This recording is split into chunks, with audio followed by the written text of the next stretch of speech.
Welcome to the Canadian Business Quarterly podcast, where we speak with Canada's most influential industry leaders on the business and economic development issues taking place across the country. You can stay up to date with all of our content, including our publications, newsletters, and podcasts by visiting www.thecbq.ca and clicking on subscribe. Our guest today is Kevin Harrison, Principal of Sturgess Architecture Studio. He is inspired by innovative and community-focused projects. He has worked on numerous award-winning projects of varying scales and programs, all while maintaining an emphasis on the creative design process, where the integration of design into the public realm is paramount. The interrelationship between these areas of focus provides a dynamic dialogue that informs the realization of each project. Kevin, thanks for speaking with us today. Thank you. I appreciate the opportunity. So give us an overview of Sturgess Architecture. Sure. In 1977, Jeremy Sturgess founded this office, and he had founded it on the basis of creativity and collaboration. And to this day, our office still continues to push those principles. Our work is quite diverse in what we do, whether it's a custom single-family house or a multifamily mixed-use building or a transit or transportation project or even a world-class cultural attraction. We turn our clients' visions into purposeful, captivating reality. But more than that, and even more than architecture, our office is really inspired to make communities a better place and to improve people's quality of life and to enhance the human experience. Now, you're based in Calgary, but I'm told you have the ability to work across the world. Can you tell us a little bit about this? Sure. While much of our work is local, that local work has actually spawned projects globally for us. As an example, in years past, we did a renovation to the Post Hotel in Lake Louise, and that subsequently resulted in a hotel in Japan. And that was a result of those who got us to design the hotel in Japan stayed at the Post Hotel, and they liked it so much, they approached us. Another example is our Glacier Skywalk in Jasper National Park resulted in a visit to and some early conceptual work for a skywalk in Nepal. And ultimately that Nepal project never came to fruition, but an opportunity to go to Nepal and visit the site or a series of sites to do some conceptual work was, really exciting. And for us, it's how you manage that work both locally and remotely. And I would say in today's world, work is global. And perhaps in a lot of instances, we're only a Google search away from our next client, but I would say moreover, though, we firmly believe the work we do get is driven by the relationships we build and continue to nurture sort of before, during, and beyond any project that we work on. And, you can kind of see that in lots of our repeat clients in where our clients end up, as I say, whether that's Japan or Nepal or here in Calgary, it varies. Okay. You're currently involved with a few projects at the moment. Do you want to take us through these? Sure, absolutely. Let me preface a couple of the projects that I'm going to talk about before sort of discussing those with, old or new, sort of large or small. Every single one of our projects, have their own special and unique moments, and no project is ever the same. Every site condition influences what we do, and each one is looked at through a new set of eyes. And they're all exciting to us equally and important to us, and more importantly, to our clients. And so with that said, I'll talk about a couple in particular. One is the Green Line, and the other is called Flyover Canada. In terms of the Green Line, it's really an honor to be part of the team working on this project. The single largest infrastructure project the city of Calgary has ever undertaken. And we, as an office, are inspired to be able to participate in city-shaping initiatives such as this. It'll impact the city for 30, 40, 50 years to come and provide Calgarians and visitors alike access to essential services. It's fantastic to be a part of it. It's Our role is the role of station architecture and urban design, and placing that or the ability to use station architecture and urban design to really shape our city is a powerful moment for us. And as I say, we're extremely excited about this project. Another one, Flyover Canada. This project, it's located in the heart of the entertainment district in Toronto. It's at the plaza at the base of the CN Tower and adjacent to the Rogers Centre. This project, it's essentially the same client we worked with on Glacier Skywalk. And so that speaks to our desire to continue to build and maintain relationships.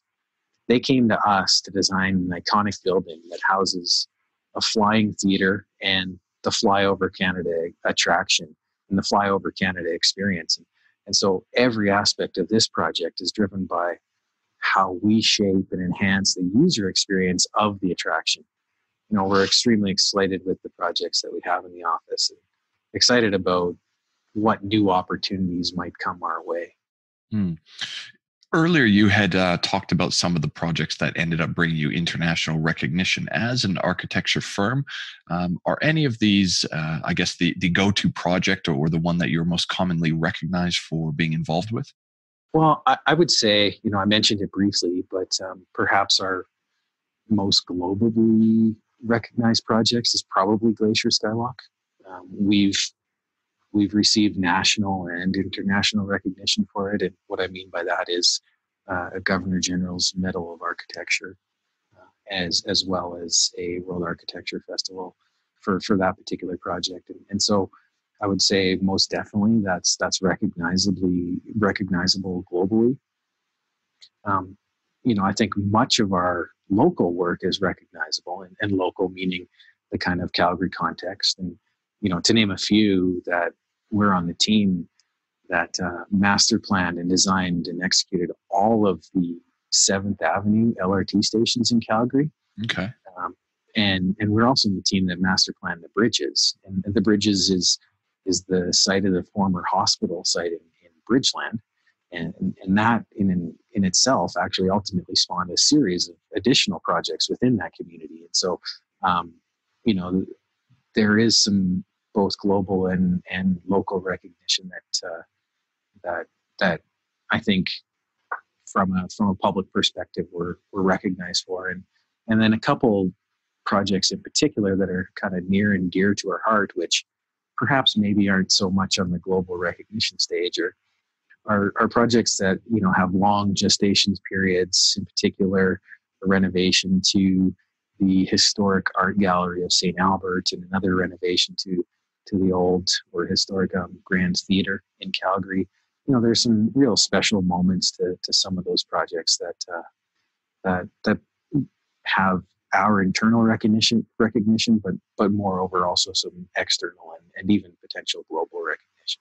Okay. Architecture firms tend to have a sort of a theory as well that follows the business. What do you think is your difference compared to other firms in the space? What makes us different? Well, I'd say more than architecture, we collaborate, we connect, and we create. We enhance the human experience.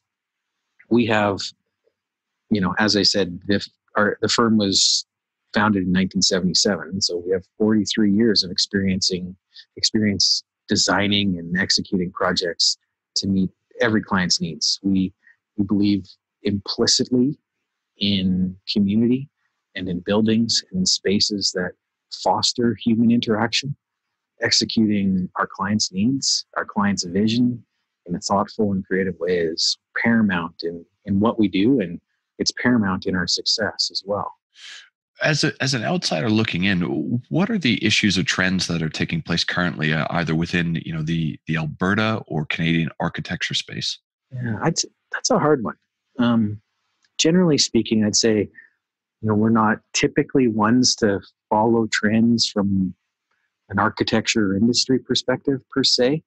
While our mission is to make communities a better place, to improve people's quality of life, to enhance the human experience, this doesn't happen ultimately without two fundamental things: a client and a site. And all of our work is inspired by that. So potentially a client's vision might be influenced by trends, but the work is rooted in how we serve our clients. And so, it's hard for me to pinpoint kind of what trends might be taking place in Alberta and the Canadian architecture space. I mean, who's to say with COVID turning this world on its head these days, we may see a future where programmatic requirements or other are vastly different than they were even a year ago. And, to me, only time will tell as we move forward in this world. Mm. And before we finish up today, is there anything else that you'd like to add? Sure. One thing that I didn't mention, I think the best part about being part of this office in particular is the culture that we create and the culture that we've created together. It inspires our office. It inspires me.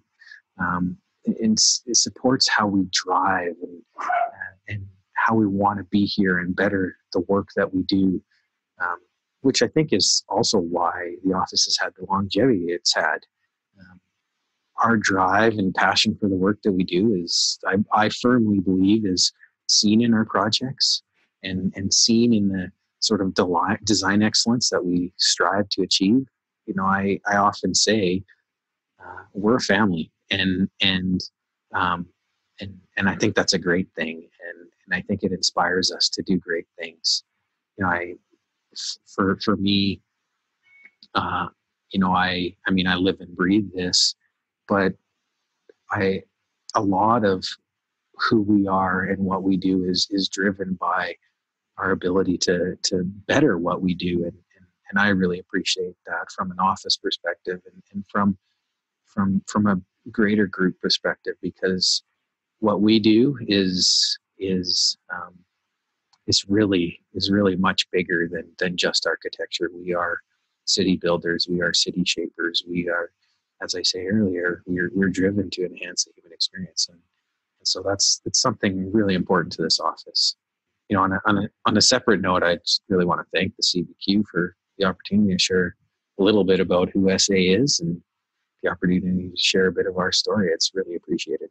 Oh, well, you're very welcome. Well, thanks very much for your time today, Kevin. Great. Thank you.